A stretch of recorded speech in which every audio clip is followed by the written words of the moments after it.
Kutties Healthy Samayal. Hello friends, welcome to Kutties Healthy Samayal. இன்னைக்கு நம்ம beetroot milk sweet எப்படி செய்யறதுன்னு பார்க்கலாமா? ஒரு பீட்ரூட்டில் கொஞ்சம் கட் பண்ணி எடுத்து நான் மிக்சியில் அடித்து அதோட ஜூஸ் கொஞ்சம் எடுத்து வச்சுருக்கேன். இப்போது 2 கப் பால் பவுடர், அந்த பீட்ரூட் ஜூஸ், ஒரு 4-5 ஸ்பூன் நெய், 1/4 கப் சுகர் பவுட்ரு பண்ணது, ஒரு கப் சுண்டை காய்ச்சின பால். இப்போ நம்ம இந்த பால் பவுடரோட எடுத்து வச்சுருக்க பாலை நல்லா மிக்ஸ் பண்ணி எடுத்துக்கலாம். ஏன்னா டேரெக்டாக நம்ம பேனில் சேர்த்தோம்னா அது கட்டி கட்டியாகிடும். அதனால் இப்போவே நம்ம நல்லா மிக்ஸ் பண்ணி எடுத்துக்கலாம். நல்லா திக்காக இருக்கும். இப்போ நம்ம ஒரு பேன் வச்சு அதில் ஒரு 2 ஸ்பூன் நெய் ஊற்றிக்கலாம். 1/4 கப் சுகர், 2 ஏலக்காய் போட்டு பவுட்ரு பண்ணி எடுத்து வச்சுருக்கோம். அதை இதோட ஆட் பண்ணிக்கலாம். இதோட ஒரு 3-4 ஸ்பூன் தண்ணி ஊற்றி மிக்ஸ் பண்ணிக்கலாம்.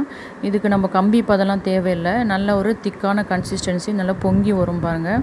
கையில் தொட்டால் ஒட்டும், அந்த மாதிரி கன்சிஸ்டன்சியில் நம்ம பால் பவுடர் மிக்ஸ் பண்ணி எடுத்து வச்சுருக்கோம் இல்லையா, அதை ஆட் பண்ணிக்கலாம்.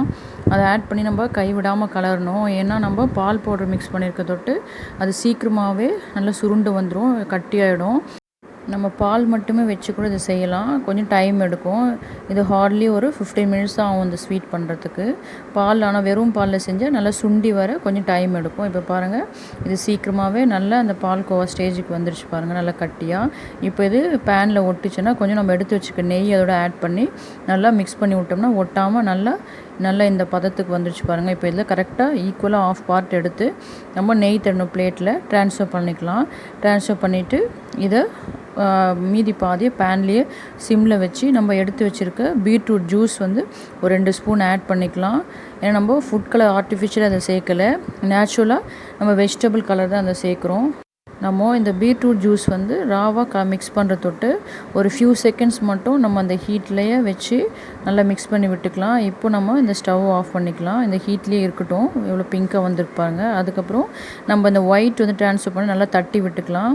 இப்போது இது நல்லா ஓரளவுக்கு செட் ஆகிடுச்சு. இப்போ நம்ம அந்த பிங்க்கு பேன்லேருந்து எடுத்து இது மேலே அப்படியே நம்ம போட்டு ஈக்குவல் பண்ணிக்கலாம். அந்த ஸ்பூனுக்கு பேக் சைடு நம்ம நெய் தடவி தட்டி விடும்போது ஒட்டாது. நல்லா தட்டி விட்டு பாருங்கள், கொஞ்சம் ஆறட்டும். இப்போ நல்லா ஆறி இருக்குது. நம்ம இதை ஷேப் பண்ணி எடுத்துக்கலாம். இந்த ஓரெல்லாம் கட் பண்ணி எடுத்துக்கலாம் கரெக்டாக ஷேப்பாக வரத்துக்காக. இப்போ நான் ஸ்கொயர் ஷேப்பில் கட் பண்ணியிருக்கேன். பாருங்கள், நம்ம கடையில் வாங்குற மாதிரி நல்லா இந்த பிங்க் வித் ஒயிட் நல்லா அழகாக இருக்கு பாருங்கள். நல்லா டேஸ்டியாகவும் இருந்தது. நீங்களும் அதை ட்ரை பண்ணி பாருங்கள். பிள்ளைங்களும் அதை விரும்பி சாப்பிடுவாங்க. கலர்ஃபுல்லாக இருக்க தொட்டு இதை நம்ம ஆர்டிஃபிஷியல் ஃபுட் கலர் எதுவும் ஆட் பண்ணல. அதனால் நம்ம நல்லா செஞ்சு இப்போ பிள்ளைங்களுக்கு கொடுக்கலாம். ஹெல்த்தியானதும் கூட. Yummy tasty. நீங்களும் ட்ரை பண்ணுங்கள், என்ஜாய் பண்ணுங்கள், ஹெல்த்தியாக இருங்க. தேங்க்யூ. மற்ற ரெசிபீஸோட லிங்க்ஸ் எல்லாம் டிஸ்கிரிப்ஷன் பாக்ஸில் இருக்குது. உங்களுக்கு இந்த வீடியோ பிடிச்சிருந்ததுன்னா லைக் பண்ணுங்கள், ஷேர் பண்ணுங்கள், கமெண்ட் பண்ணுங்கள், சப்ஸ்கிரைப் பண்ணுங்கள், பக்கத்தில் இருக்க பெல் பட்டனையும் கிளிக் பண்ணுங்கள். பாய்.